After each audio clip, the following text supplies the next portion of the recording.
Hello everyone, welcome to this book review on Teaching with Cases, a practical guide. We are seeing a book review and there are 10 chapters in this book. It's written by Dr. Espen and Dr. Bill, and Dr. Espen is working in Norwegian Business School and Dr. Bill is working in VIT-AP University in the US, and both were batchmates doing their PhD at Harvard Business School. And it's a very good experience what they're trying to share, how a business school teacher should teach with cases. I have already done my first chapter review, and today we will have a second chapter review. And just to give you a little review on the first chapter feedback, the overall central framework is around the foundations of case study, the flow of a case study, and the feedback of a case study, how to work on the foundations, the flow, and the entire feedback.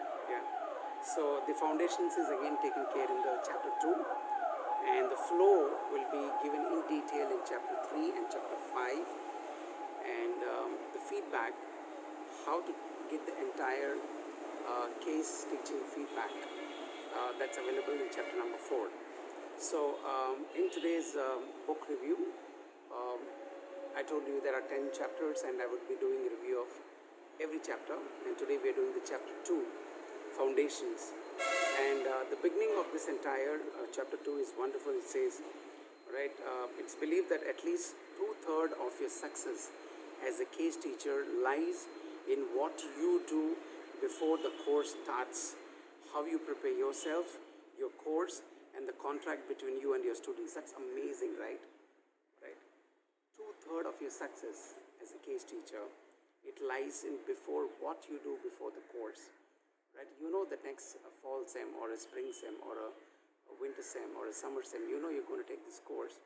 So how much you prepare before the course and how you're going to make a contract. So let me just tell you a few things what Dr. Bill and Dr. Espen has told in chapter number 2, and this goes from page number 11. It's a very big chapter, from page number 11 to page number 48.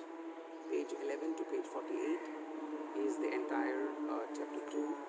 It says like this: foundations. So the basic things, like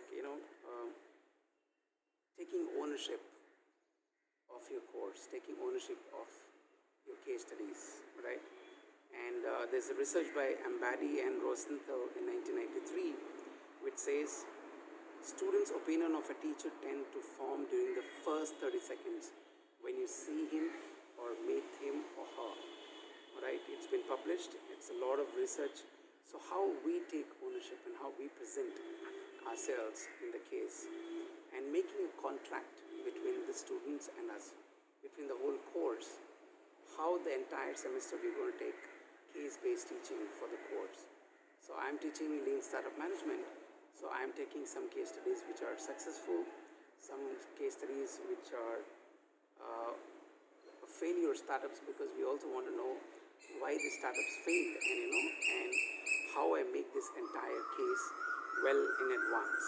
Okay, and making a contract is very important. Developing a content, page number 16, it says, even though we have so much of content available, as a case teacher, as a management teacher, we need to update and upgrade our own content for that case. And how to structure the whole syllabus, because there has to be some logical progression through the topics in the case method of teaching, my dear friends. You may be teaching HR, marketing, finance, logistics, or blockchain, or whatever cases you teach. There has to be, students should find that there is some logical progression through the topics, and from the fundamentals to the advanced, everything is covered. So developing content, sharing the syllabus, okay, well in advance to the student, that's mostly covered in chapter number 2. And how do you select the cases? See, now it's COVID phase 2, so do you want to take cases which are emerging and which will be there for the next few months and years? Age of the case also matters a lot, right? There are some wonderful cases which are dealt across all the B schools for a lot of subjects. What is the company's size? the case which we're discussing, what is the stage of the company, and what is the length of the case. There can be a micro case, a mini case, and a large case. So case length, case complexity, and again, can we divide the case into parts, A part, B part, C part, and are there any multiple case studies of the same company? No? So, for example, you take General Electric, Nike, or Dell. There are so many multiple cases within the same company. Sometimes geography also matters a lot, right? I'm teaching in India and especially in South India. So, are there any cases which are within this area which can easily get connected?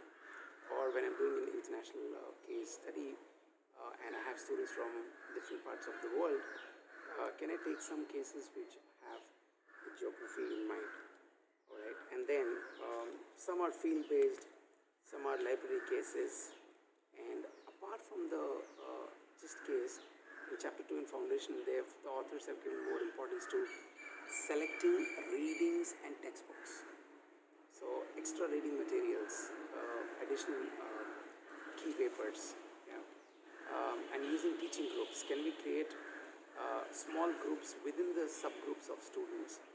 And for some cases, we can also bring some guest speakers. So for my lean startup management, I started bringing founders, I started bringing investors, I started bringing founders who failed, so that during the case they can come and discuss in the class about that, and using assignments, working with the students, and how to include this case in the syllabus. Now that is the most important thing which Dr. Bill and Dr. Andersen are talking about. How to include it in your syllabus, and we should also understand about the workload of students, because if every teacher is doing everything on case-based, so can we see the workload of student and bring it into a structured phase so that it covers during my course, and motivating the students, bringing enthusiasm among the discussions, the relevance, and there has to be a lot of participation, but it has to be a safe participation. That's what the authors are telling in chapter 2. And finding information about students' background is also very important, and helping the students to prepare for case discussion. So for example, I have the whole course. I know that I'm going to start from July. So in the whole semester, it clearly gives case 1, which day to what day, and what are the reading materials, what is the preparation, and my video interviews with the people of the organization. So all those things, establishing the seating arrangements, and there's a very good pictures which the authors have given, different types of seating arrangements. Yeah, and I will take this each one pick, like a U shape or a fishbone or a round table for case seating arrangements. And most of the business schools are doing it, and it's always advisable for the teacher to have their own whiteboards, stocks like pens and color sketches to write and all this stuff. And they also suggest that students use their name cards or seating charts. So they can have their own name cards. When it's an online class, you can ask students to keep their name, so that we can call by name, because it gets more connected. If it's in the classroom, it's advisable for them to have their own name. And setting the length and the frequency of classes, especially for case class, it depends. And how you wrap up at the end of the day, the whole case. So there's a very good another, I'll put it down in the description, by Elliot W. And he has written a very good thing on the case study handbook, how to read, how to discuss, and how to write pervasively about cases. And this has been published in 2007 in Harvard Business School Press. Elliot V. is the author, and this is all about chapter number 2. So let's have a quick revision of chapter 2, and in my next chapter number 3, how to have a flow during the class session. So in my next chapter review, I'll do on this. Right? And I want to always thank Dr. Espen Andersen and Dr. Bill, right, for doing this amazing we need to thank them, and I'm giving their contact down in the description. I'm sure we can do a good job as management teachers. Let us build the DNA of teaching into a case method of teaching, but as Visa says, 2/3 depends on how much we do before the class. So much of homework, and I'm very sure that we can build business school students in a wonderful, wonderful way by learning from great legends from this book. Yeah, I would request you to buy it. I got it through Amazon, and even though it's lockdown, it's teaching me so many things, and I've been reflecting on myself last 15 years. What was I doing? Is there anything new I can do now? So together let's build management education with teaching with cases with a practical guide. Thank you all. See you in the 3rd chapter review. Till then, stay safe wherever you are. Follow the protocol and just be safe at your places. Bye-bye. Thank you.